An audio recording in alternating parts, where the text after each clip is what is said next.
Assalamualaikum warahmatullahi wabarakatuh. Salam sejahtera untuk kita semua.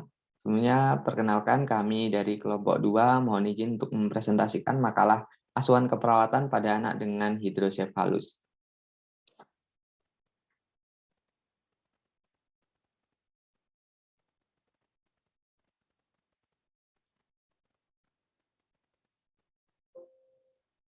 Baik, sebelumnya ini anggota dari kelompok kami. Ada saya, Dani Saputra, kemudian ada Siti Murdiati, dan juga Mary Dwi Restu. Baik, di sini yang akan kita bahas pertama adalah terkait konsep teori dari hidrosefalus. Di mana di sini hidrosefalus itu diambil dari bahasa Yunani, hidro yang artinya air dan juga cephalus yang artinya kepala. Nah, berarti dalam hal ini dapat kita kaitkan gitu ya. Hidrosefalus itu artinya adalah air dan kepala gitu. Yang secara lebih jelasnya adalah hidrosefalus merupakan jumlah berlebihnya cairan pada susunan saraf pusat gitu. Nah, di mana cairan yang berlebihan di sini adalah cairan cerebrospinal atau CSS. Di sini dikatakan bahwa CSS itu merupakan cairan yang jernih yang diproduksi dalam sistem ventrikular dalam otak. Nah, CSS ini berfungsi untuk melindungi terhadap otak dan juga medula spinalis. Di mana di sini juga saya melindungi cairan cerebrospinal juga berfungsi untuk memberikan nutrisi pada otak dan juga medula spinalis. Nah, dalam hal ini secara definitif hidrosefalus diartikan sebagai kondisi patologis yang terjadi akibat adanya gangguan aliran cerebrospinal pada otak, di mana kondisi ini diakibatkan oleh adanya ketidakseimbangan antara produksi dan juga absorpsi dari cairan cerebrospinal. Untuk yang selanjutnya, tadi dikatakan bahwasannya hidrosefalus itu adalah kondisi yang tidak seimbang dari produksi dan juga absorpsi cairan cerebrospinal. Nah, dalam hal ini, ketidakseimbangan tersebut diakibatkan oleh berlebihnya produksi, kemudian adanya gangguan dalam absorpsi, ataupun adanya obstruksi pada sirkulasi atau aliran dari cairan cerebrospinal. Dalam hal ini, ketidakseimbangan tersebut akan mengakibatkan akumulasi cairan cerebrospinal yang berlebihan pada satu atau dua ventrikel otak, dan juga atau pada ruang subarachnoid. Sehingga ketidakseimbangan tadi ujung-ujungnya adalah menyebabkan dilatasi sistem ventrikular dalam otak yang akan meningkatkan terjadinya peningkatan tekanan intrakranial otak sehingga melibatkan pelebaran sutura-sutura serta fontanel. Kemudian terkait klasifikasi dari hidrosefalus, di mana di sini dibedakan menjadi dua, yaitu klasifikasi berdasarkan patologi dan juga klasifikasi berdasarkan etiologi. Untuk yang pertama adalah klasifikasi berdasarkan patologi atau kondisi penyakitnya gitu. Di sini yang pertama yaitu hidrosefalus kongenital, di mana ini merupakan adanya kelainan bawaan dari lahir yang biasanya terjadi pada neonatus atau berkembang selama fase intrauterin. Penyebabnya adalah bervariasi mulai dari infeksi toksoplasma, CMV, kemudian rubella, sifilis, kemudian kekurangan asam folat ataupun gangguan lainnya. Kemudian selain congenital hidrosefalus, ada juga acquired hidrosefalus, di mana dalam hal ini adalah hidrosefalus yang didapat, gitu ya, disebabkan oleh adanya kondisi patologis dalam bayi setelah lahir. Jadi kalau hidrosefalus kongenital tadi itu kemungkinan sebagian besarnya itu akibat kelainan bawaan, mungkin adanya gangguan saat kehamilan gitu. Kalau acquired hidrosefalus ini diakibatkan oleh kondisi-kondisi tertentu pada saat bayi setelah lahir. Kondisi tersebut dapat menyebabkan terhambatnya sistem sirkulasi dari cairan cerebrospinal. Di mana di sini trauma atau terjadinya radang selaput otak atau meningitis, kemudian ada komplikasi dari operasi, pendarahan intravalvular ataupun tumor otak, ini adalah hal-hal yang dapat memicu terjadinya hidrosefalus. Nah, di mana kan hal ini biasanya tidak diturunkan atau bukan kongenital gitu. Jadi masuk ke dalam penyebab yang acquired dari hidrosefalus. Yang selanjutnya secara etiologi atau secara penyebabnya gitu ada dua, yaitu ada hidrosefalus obstruktif dan juga hidrosefalus non-obstruktif.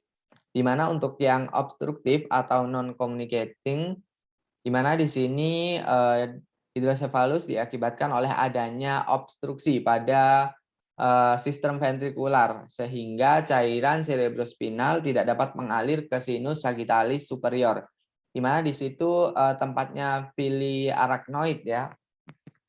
Di sini villi arachnoid itu nantinya yang akan melakukan absorpsi terhadap cairan cerebrospinal. Maka dalam hal ini terhambatnya pada sistem sirkulasi cairan cerebrospinal tersebut, itulah yang disebut dengan hidrosefalus yang diakibatkan oleh sumbatan atau hidrosefalus obstruktif. Untuk penyebabnya itu mulai dari pendarahan, infeksi tumor, kemudian ada juga yang kelainan kongenital. Nah, di sini yang terbanyak penyebabnya bisa disebabkan oleh stenosis aqueductal yang disebabkan oleh penyumbatan pada saluran otak. Yang selanjutnya ada hidrosefalus non-obstruktif atau communicating, di mana di sini bukan disebabkan oleh adanya sumbatan dalam ventrikel sehingga cairan cerebrospinal ventricle masih berhubungan dengan ruang subarachnoid. Nah, disinilah yang disebutkan dengan istilah communicating gitu. Disebut masih berhubungan gitu karena CSS ini atau cairan cerebrospinal ventricle ini masih berhubungan dengan ruang subarachnoid. Gitu. Dengan kata lain, cairan cerebrospinal masih dapat mengalir dari ventricle satu ke ventricle yang lain. Yang selanjutnya ada etiologi dari hidrosefalus, di mana di sini hidrosefalus ini yang pertama diakibatkan oleh terdapatnya sumbatan pada aliran cerebrospinal, kemudian mengakibatkan tempat produksi ataupun tempat absorpsi dari cairan cerebrospinal pada ruang subarachnoid. Jadi di sini cairan tersebut dihambat gitu ya. Jadi terdapatnya penyumbatan aliran cairan cerebrospinal tersebut akan menghambat tempat produksi ataupun tempat absorpsi dari cairan cerebrospinal. Di mana di mana terjadinya penyumbatan aliran cairan cerebrospinal pada bayi dan anak, nah sering disebabkan oleh beberapa hal. Nah, dalam Sunarti 2020 disebutkan bahwa beberapa hal tersebut yang pertama ada kelainan kongenital, dan kelainan kongenital tersebut dibagi lagi. Yang pertama ada stenosis aqueductus sylvi, di mana penyebabnya adalah terjadinya penyumbatan pada aliran sylvi, yaitu antara ventrikel ketiga dan juga ventrikel keempat pada otak. Nah, dalam hal ini penyumbatan aliran sylvi akan mengakibatkan penyempitan saluran ataupun terjadinya kebuntuan total. Kemudian yang kedua ada spina bifida dan juga cranium bifida, di mana hal ini berhubungan dengan sindrom Arnold-Johari. Di mana sindrom Arnold-Johari ini merupakan gangguan ya pada jaringan otak yang meluas ke kanal tulang belakang. Yang ketiga ada sindrom Dandy-Walker, di mana di sini berhubungan dengan adanya atresia kongenital foramen Luska dan juga foramen Magnedi yang menyebabkan hidrosefalus obstruktif dengan pelebaran sistem ventrikular terutama pada ventrikel keempat. Yang selanjutnya masih sama masuk ke dalam etiologi secara kongenital, ada kista arachnoid. Di mana kista arachnoid di sini terjadinya penumpukan cairan pada arachnoid. Sehingga hal ini terjadi akibat adanya trauma sekunder, hematoma, ataupun kelainan kongenital. Yang kelima adalah anomali pembuluh darah, di mana anomali pembuluh darah ini kaitannya dengan aneurisma arteriovena yang mengenai arteri cerebral posterior dan juga vena galeni ataupun sinus transversus yang diakibatkan oleh obstruktif aqueductus. Untuk yang selanjutnya ada penyebab selain kelainan kongenital, ada infeksi. Infeksi ini sebagian besar infeksi itu diakibatkan oleh infeksi dari meningitis. Kemudian selain meningitis juga ada toksoplasma, CMV, kemudian rubella ataupun sifilis. Untuk selanjutnya adalah neoplasma ataupun tumor dan juga baik tumor jinak ataupun tumor ganas gitu ya. Kemudian yang selanjutnya ada pendarahan. Kemudian epidemiologi dari hidrosefalus ini yang pertama adalah prevalensi angka kejadian hidrosefalus di Amerika menunjukkan 0,5 sampai 4 per 1000 kejadian. Jadi dalam hal ini di Amerika cukup besar gitu kejadian dari hidrosefalus. Kemudian angka insidensi hidrosefalus kongenital adalah 0,5 sampai 1,8% per 1000 kelahiran. Kemudian 11% sampai 43% kelainan hidrosefalus disebabkan oleh stenosis aqueductus cerebri. Kemudian di Indonesia sendiri angka kejadian dari hidrosefalus mencapai 0,2 sampai 4 per 1000 kelahiran.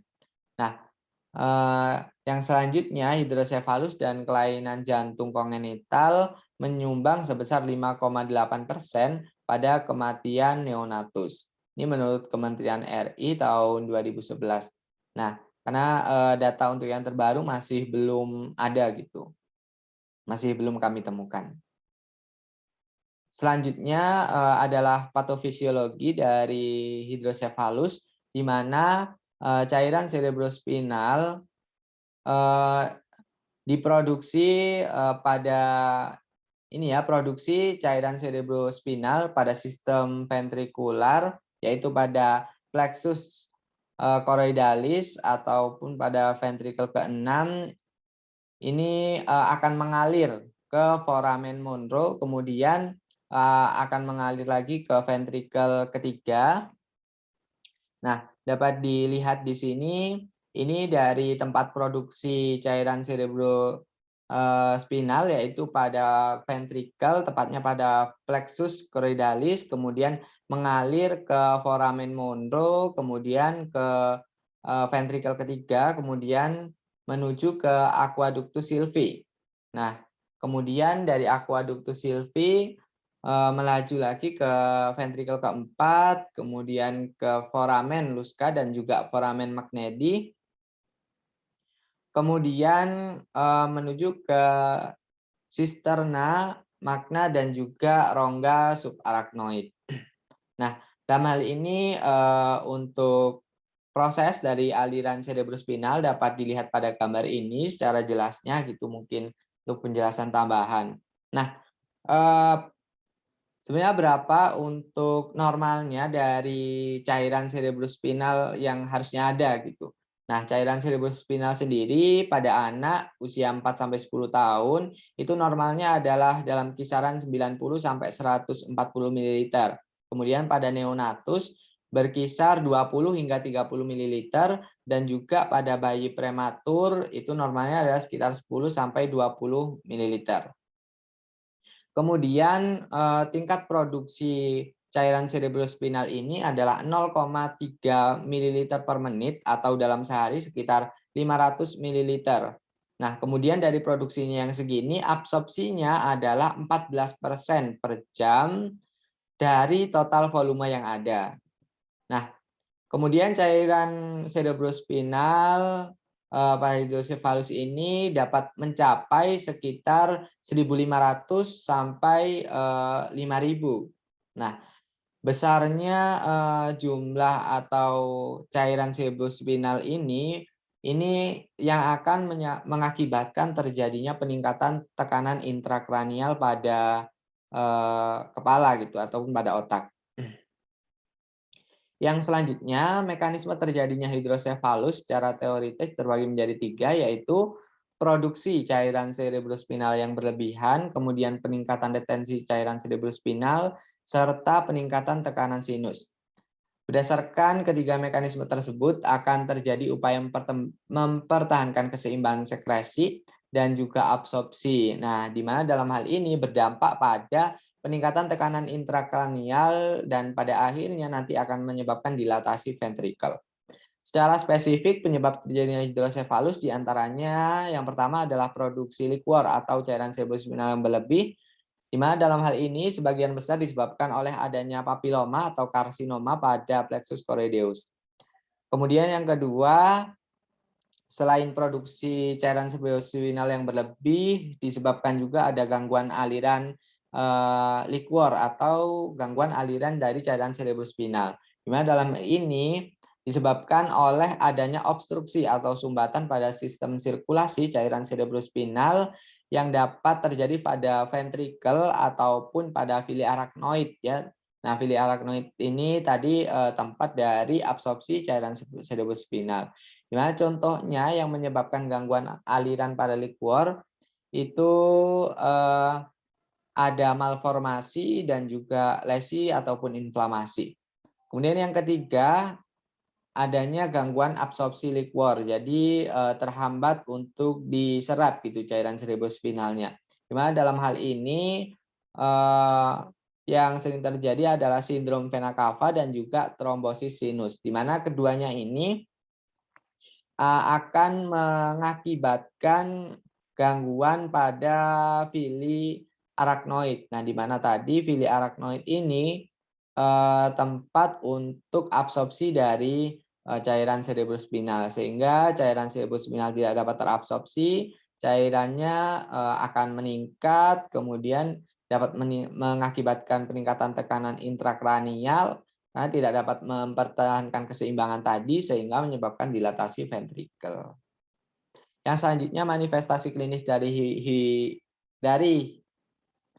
yang selanjutnya adalah manifestasi klinik dari hidrosefalus, di mana manifestasi klinis hidrosefalus ini dibagi secara menjadi dua. Yang pertama ada awitan hidrosefalus pada masa neonatus dan juga awitan pada akhir masa kanak-kanak.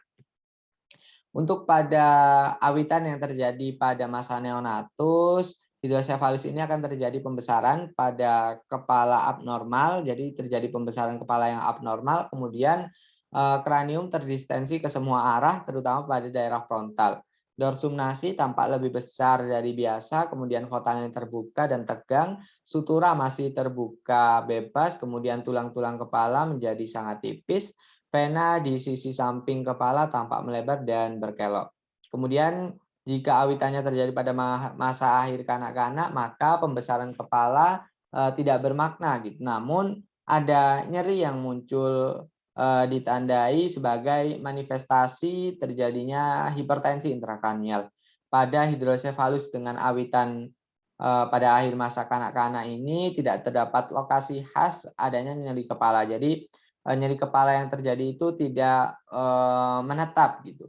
Nah, selain itu nyeri kepala yang terjadi dapat disertai dengan adanya gangguan diplopia atau gangguan penglihatan ganda serta jarang diikuti penurunan visus.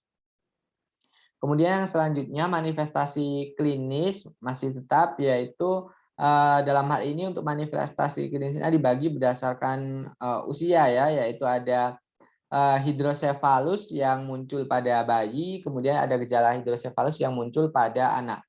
Yang pertama pada bayi terlebih dahulu, untuk tanda gejalanya yang pertama ada kepala menjadi semakin besar dan juga akan semakin terlihat pada usia ketiga tahun, kemudian terjadi keterlambatan penutupan frontela anterior, kemudian yang mengakibatkan fontela menjadi keras, tegang, serta sedikit tinggi melebihi permukaan dari kranium. Kemudian ada muncul tanda-tanda peningkatan intrakranial seperti muntah gelisah, menangis dengan suara ringih, kemudian peningkatan sistol, serta penurunan denyut nadi. Kemudian pada bayi, hidrosefalus juga akan menimbulkan gejala vena pada kulit kepala dilatasi dan terlihat jelas gitu pada bayi saat menangis. Kemudian terdapat bunyi cricket foot sign atau tanda Medswen, kemudian alis, mata, dan bulu mata tampak ke atas sehingga sklera terlihat seolah-olah di atas iris. Bayi tidak dapat melihat ke atas atau yang biasa dikenal dengan istilah sunset eye pneumonia. Kemudian bayi sulit mengangkat dan menahan kepala ke atas. Kemudian juga dapat terjadi peningkatan tonus dari ekstremitas. Nah, untuk yang selanjutnya adalah tanda gejala pada anak dengan sutura yang sudah tertutup. Untuk tanda gejalanya, yang pertama ada nyeri kepala, muntah, letargi, kemudian apatis, perubahan personalitas, ketegangan dari sutura kranial dapat terlihat pada anak berumur 11 tahun, terjadi diplopia atau penglihatan ganda, strabismus, dan juga perubahan pupil. Nah, dari gambar di samping bisa dilihat untuk gambar yang A itu merupakan anak yang normal gitu, yang B itu dengan hidrosefalus, di mana dapat dilihat di situ terdapat dilatasi ventrikel sehingga dapat didiagnosa sebagai hidrosefalus gitu. Untuk yang selanjutnya adalah terkait prosedur diagnostik dari hidrosefalus. Yang pertama ada melalui ronsen. Untuk ronsennya sendiri ini yang pertama dari hidrosefalus kongenital ya. Untuk hidrosefalus kongenital ini dengan pemeriksaan ronsen akan terlihat gambaran pelebaran sutura, tanda peningkatan tekanan intrakranial konik berupa impresio digitae dan erosi prosesus cloinidalis posterior. Kemudian pada hidrosefalus tipe dewasa dengan kondisi sutura orang dewasa yang sudah menutup, maka adanya foto ronsen diharapkan memberikan gambaran peningkatan pada tekanan intrakranial. Nah, dari sini tadi mungkin yang lupa saya jelaskan bahwasanya hidrosefalus ini memang terkenalnya pada anak-anak gitu. Namun hidrosefalus ini juga dapat terjadi pada orang dewasa gitu, sehingga adanya hidrosefalus ini tidak mengenal batasan usia. Nah, kemudian untuk prosedur diagnostik yang selanjutnya dapat dilihat dengan transimulasi, di mana untuk syarat dari transimulasi ini, syaratnya yang pertama adalah fontanel dari klien masih terbuka. Kemudian yang kedua, pemeriksa harus beradaptasi gitu dalam waktu sekitar 3 menit untuk dapat melihat gitu, karena dalam transimulasi ini alat yang digunakan cukup sederhana, yaitu lampu senter yang dilengkapi dengan rubber adaptor. Nanti hidrosefalus akan menunjukkan adalah adanya lebar halo dari tepi sinar lebih lebar 1 sampai 2 cm. Yang ketiga, lingkar kepala, di mana dalam hal ini penambahan lingkar kepala melebihi 1 garis kisi pada cat. Nah, di sini jika penambahan kepala tersebut melebihi 1 kisi pada cat, itu bisa diindikasikan bahwasannya pasien mengalami hidrosefalus. Nah, pastinya penambahan kepala ini dalam kurun waktu 2 hingga 4 minggu.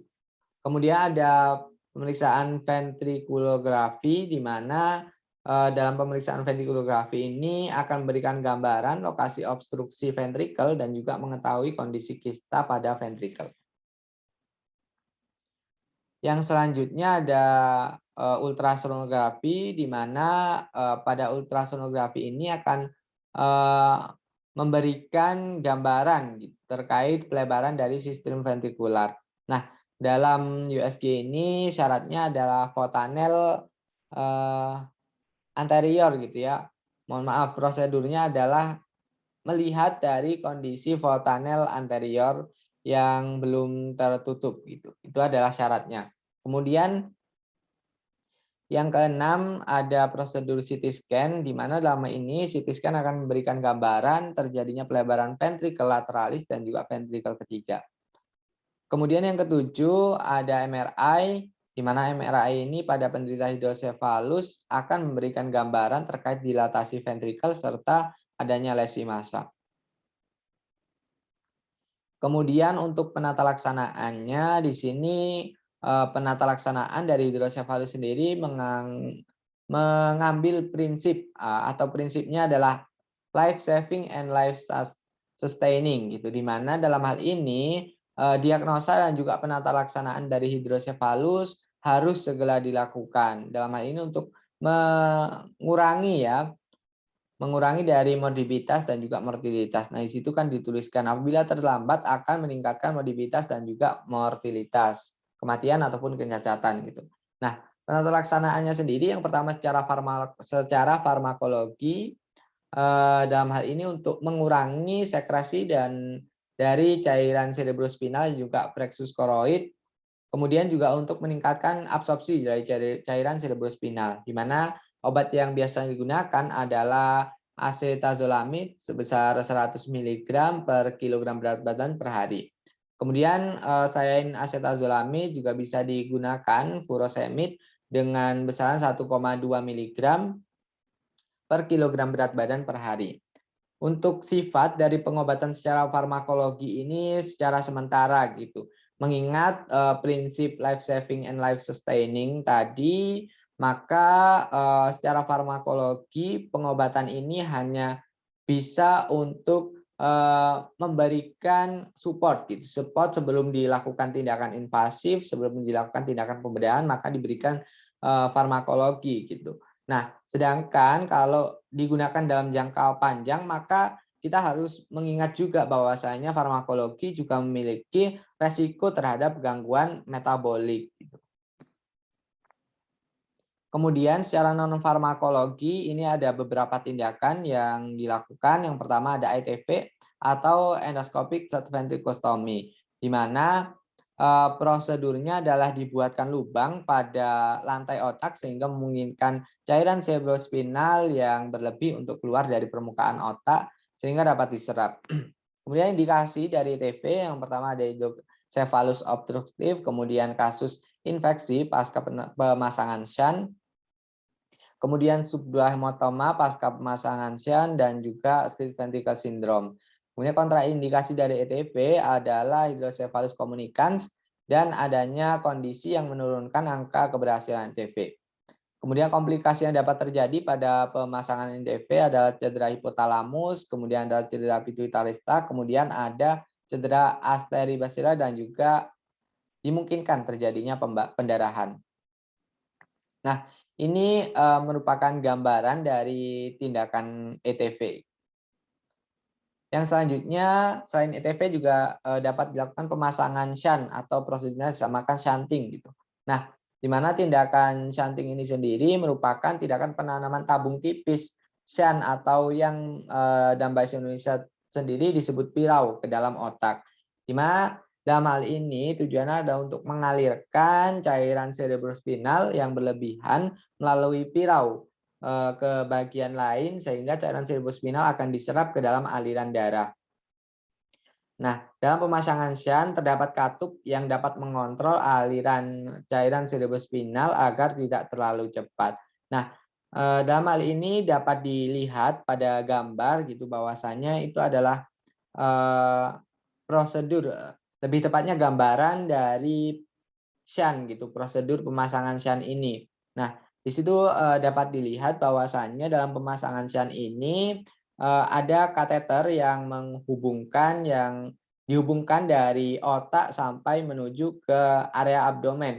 Nah, di sini nanti pada area abdomen tersebut itulah tempat untuk mengalirkan dari cairan cerebrospinal sehingga cairan cerebrospinalnya nanti akan diserap di abdomen tersebut gitu.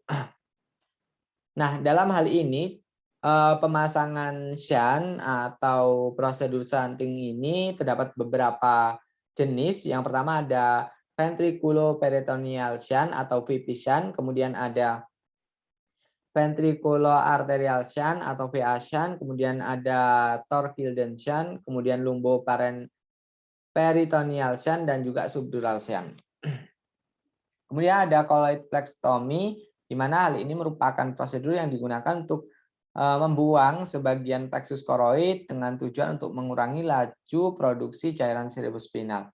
Di mana prosedur ini tidak menghentikan produksi cairan cerebrospinal secara total gitu. Nah, maka dalam hal ini prosedur choroid plexotomy ini sudah mulai ditinggalkan. Selain dari tidak menghentikan produksi cairan cerebrospinal secara total, ini menunjukkan juga setelah dilakukannya tindakan menunjukkan kejadian mortalitas yang tinggi. Baik, itu tadi teori yang kita bahas. Selanjutnya kita masuk ke asuhan keperawatan. Di mana untuk kasusnya sendiri di sini anak A seorang perempuan berusia 6 bulan dan berat badan 7,8 kg datang ke rumah sakit dengan keluhan muntah, menyembur. Ibu klien mengatakan sejak 4 hari yang lalu klien mengalami muntah menyembur sebanyak 3 kali, klien rewel menerima ASI dan terus menangis. Pasien datang dengan kondisi kepala membesar dan dikatakan oleh ibu klien anak sudah terdiagnosis memiliki kelainan bentuk kepala sejak dalam kandungan. Nah, kemudian saat melahirkan bayi, lahir spontan diinduksi pada usia kehamilan 7 bulan. Artinya di sini bayinya adalah prematur dengan berat badan lahir 2.240 gram atau di sini juga dapat diketahui bahwa pasiennya adalah BBLR gitu. Sejak lahir kepala klien terus mengalami perbesaran dan pada usia ketiga bulan anak A terdiagnosis hidrosefalus obstruktif. Berdasarkan hasil pemeriksaan fisik ketahui kondisi pasien kompos mentis, tekanan darah 90/40 mm air raksa, nadinya 140 kali per menit.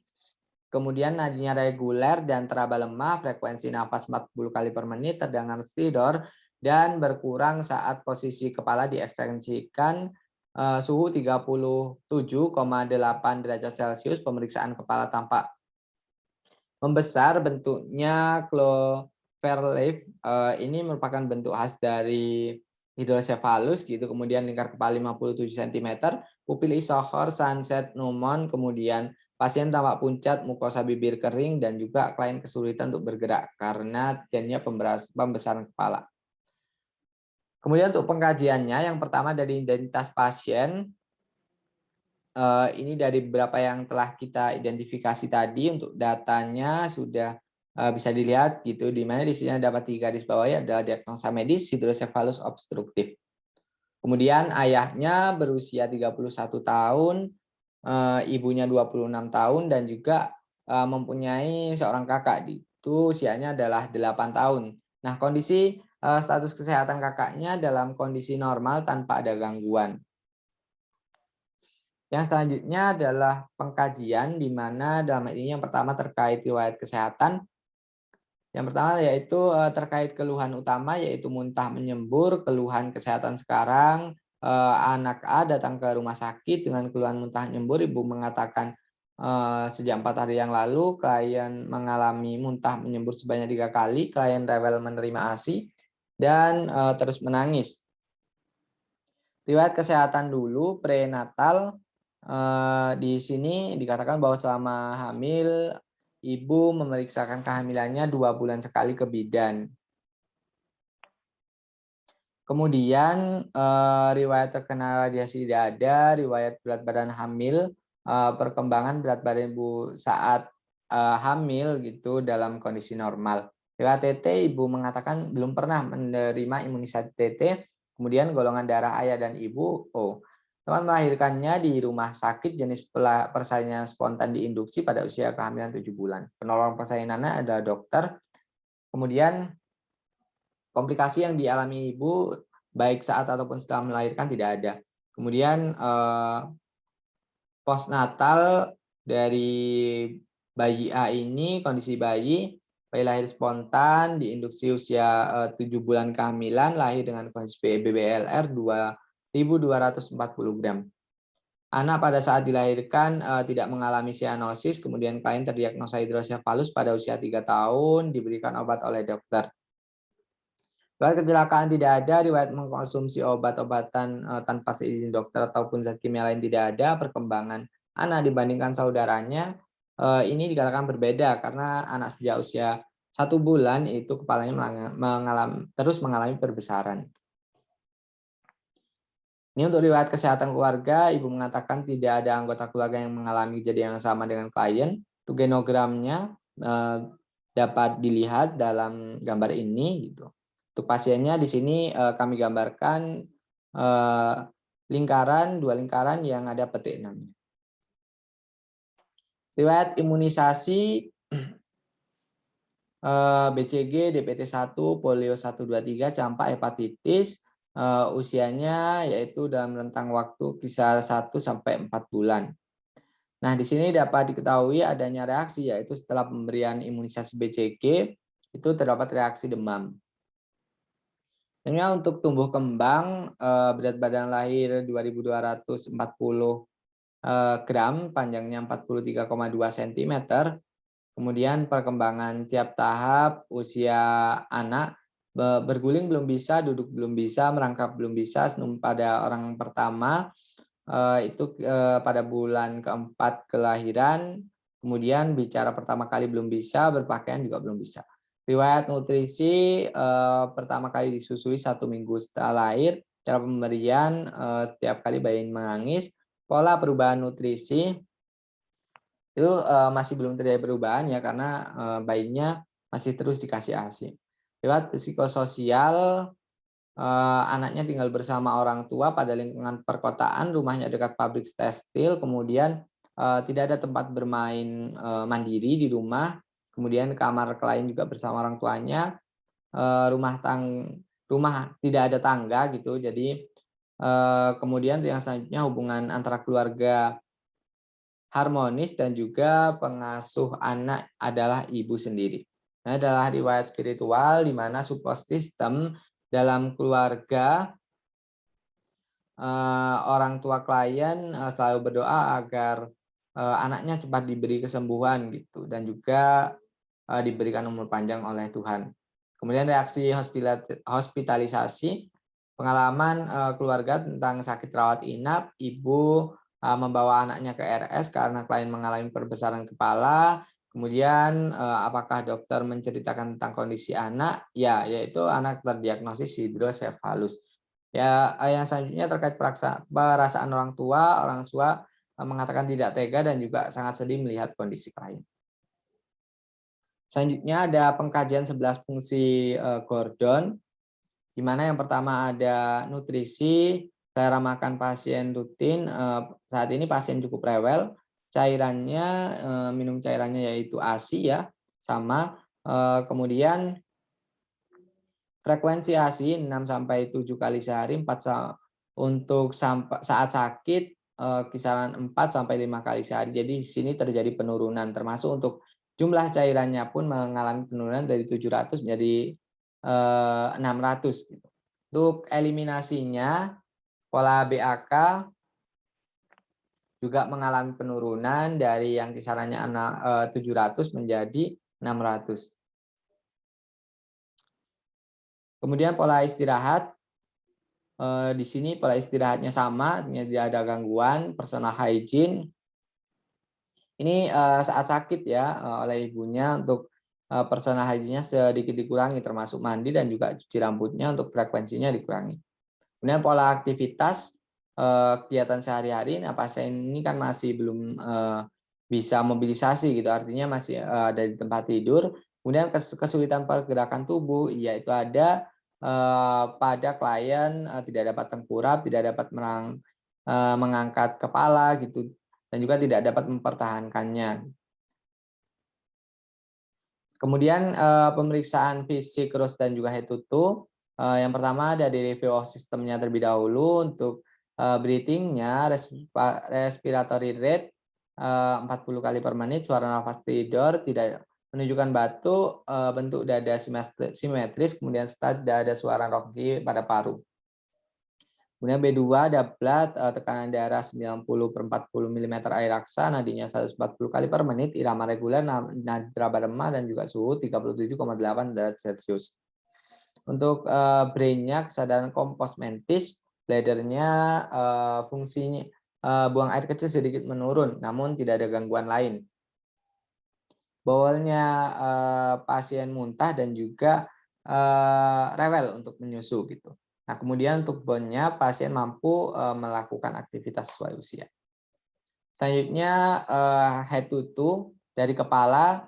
Kepala pasiennya mengalami ukuran pembesaran, bentuk clover leaf, kemudian lingkar kepala 57, lesi, kemudian ada benjolan, dan juga rambut berwarna coklat, dahi melebar, pelebaran vena kulit. Palpasinya kulitnya lunak, ubun-ubun tegang menonjol, dan juga kulit kepala menipis. Untuk mata, konjungtiva anamis positif, kemudian pupil isohor sunset pneumon. Kemudian ada telinga semuanya normal, hidung, mulut hampir semuanya normal. Untuk mulut ada gangguan yaitu di mukosa bibir yang kering. Kemudian leher tidak ada masalah. Kemudian dada juga tidak ada masalah. Selanjutnya untuk abdomen, abdomennya normal, kemudian urogenital normal, ekstremitas normal, kemudian pada kuku dan kulit ini normal semua. Cuman tadi ada data yang belum dimasukkan adalah terkait pasien yang nampak pucat. Selanjutnya ada pemeriksaan penunjang dan juga laboratorium, mulai dari white blood cell, kemudian ada red blood cell, kemudian ada Hb albumin, ya, dan juga sampai glukosa. Kemudian pemeriksaan penunjangnya ada CT scan kepala, severe hydrocephalus obstruktif, kemudian kemungkinan sumbatan di setinggi aqueductus sylvi, ukuran kepala lebih besar dari normal. Nah, dari beberapa data tadi, sebelum kita menganalisa, mungkin kita terlebih dahulu masuk ke pathway-nya terlebih dahulu. Nah, dapat kita lihat di sini ada faktor dari penyebab terjadinya hidrocephalus gitu. Mulai dari faktor predisposisi, ya, adanya virus, kemudian mungkin adanya kelainan perkembangan pada neonatus ataupun bahan-bahan kimia yang nanti ini pada akhirnya mengakibatkan kelainan hidrocephalus. Nah, dari hidrocephalus ini tadi sudah dikatakan bahwasanya terjadi peningkatan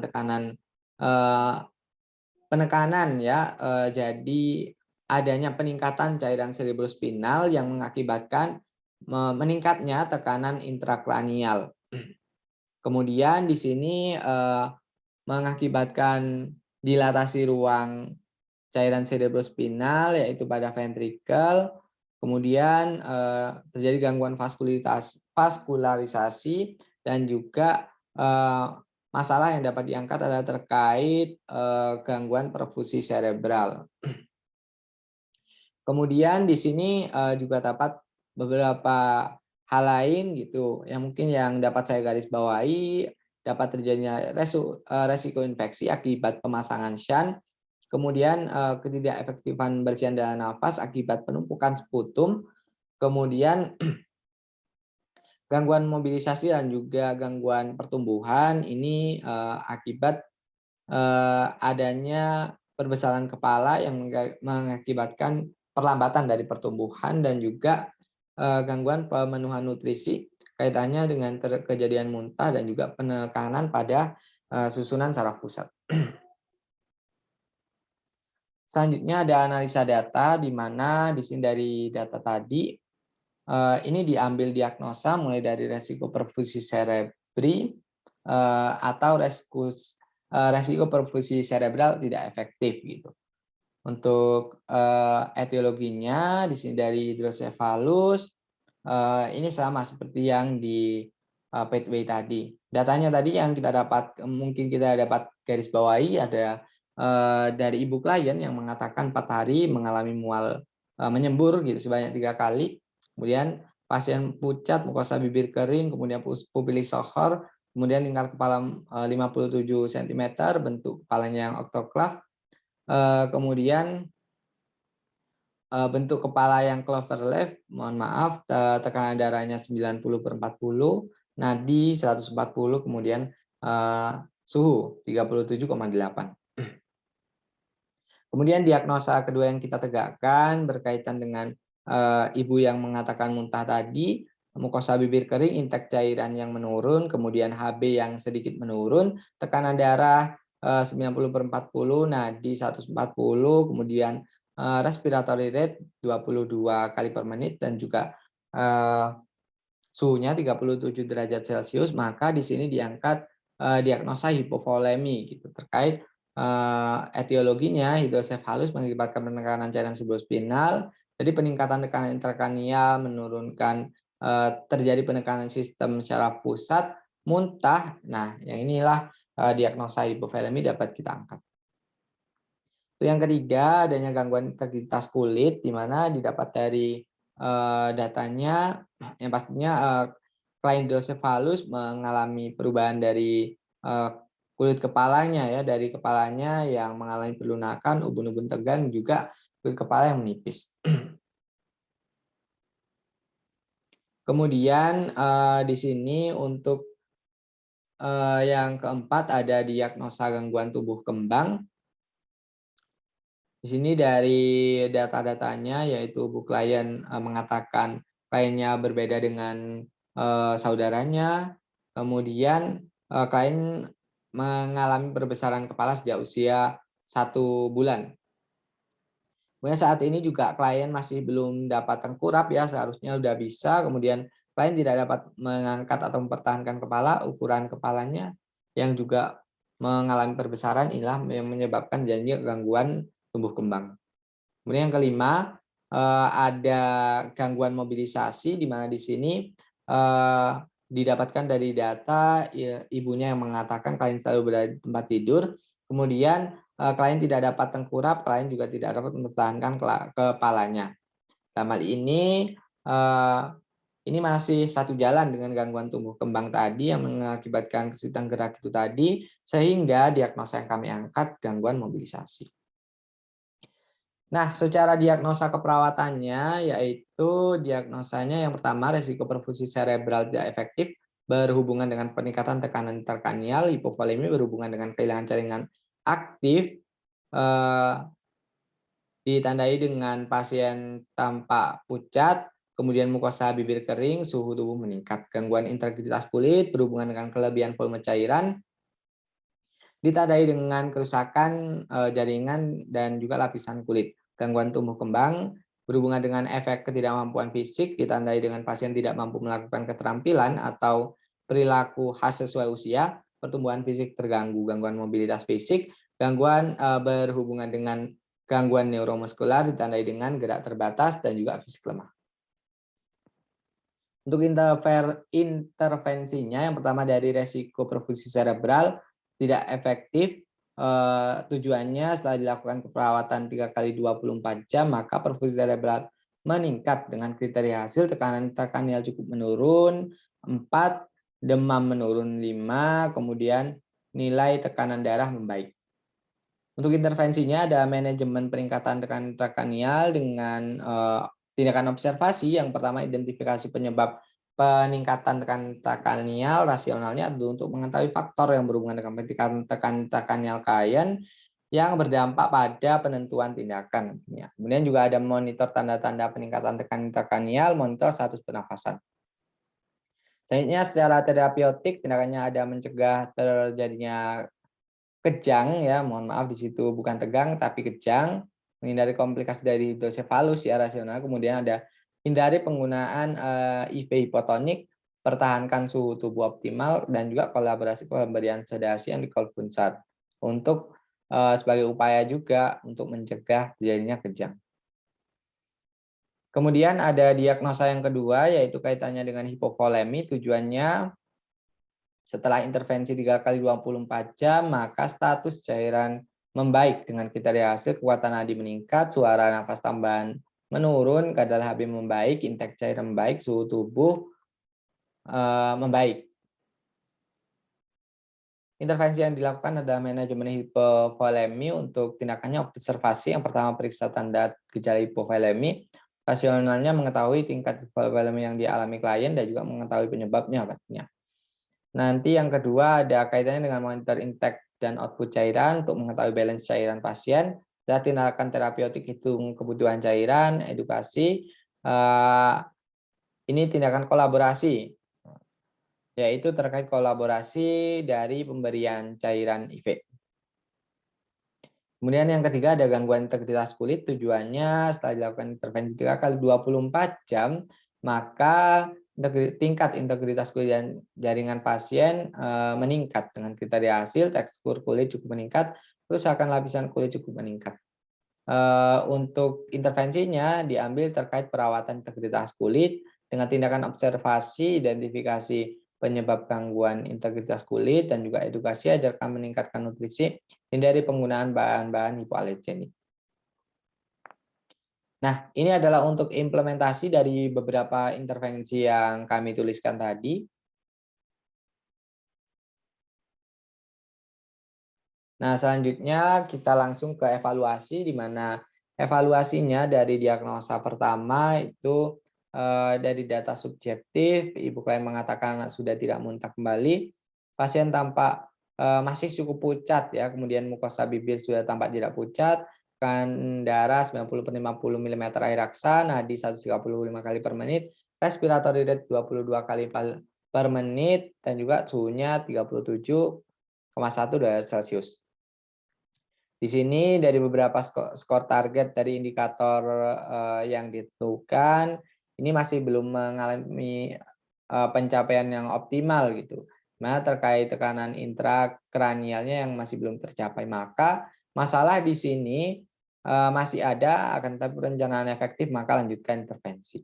Kedua, terkait hipovolemi, ini ibu mengatakan klien tidak muntah lagi, kemudian pasien masih nampak cukup pucat, mukosa bibir juga sudah tidak pucat, intake cairan 700, HB 11, tekanan darah 90/50, nadi 135 per 35 kali per menit, kemudian respiratory rate 22 kali per menit, dan suhu tubuhnya 37,1 derajat Celcius. Dalam hal ini ditentukan beberapa kriteria hasil tadi, ini ada beberapa indikator yang masih belum tercapai, maka masalah masih ada dan perencanaan efektif, maka lanjutkan intervensi. Kemudian yang ketiga ada gangguan integritas kulit, di mana di sini untuk datanya kulit kepala masih lunak, ubun-ubun juga masih tegang, kulit kepala masih tipis gitu. Nah, di sini dari skor target yang ditetapkan itu masih belum tercapai, di sini masalah masih ada, perencanaan efektif, lanjutkan intervensi. Oke. Nah, mungkin ini yang dapat kami sampaikan dari kami kelompok 2, kurang lebihnya mohon maaf. Terima kasih. Saya Edi, wassalamualaikum warahmatullahi wabarakatuh.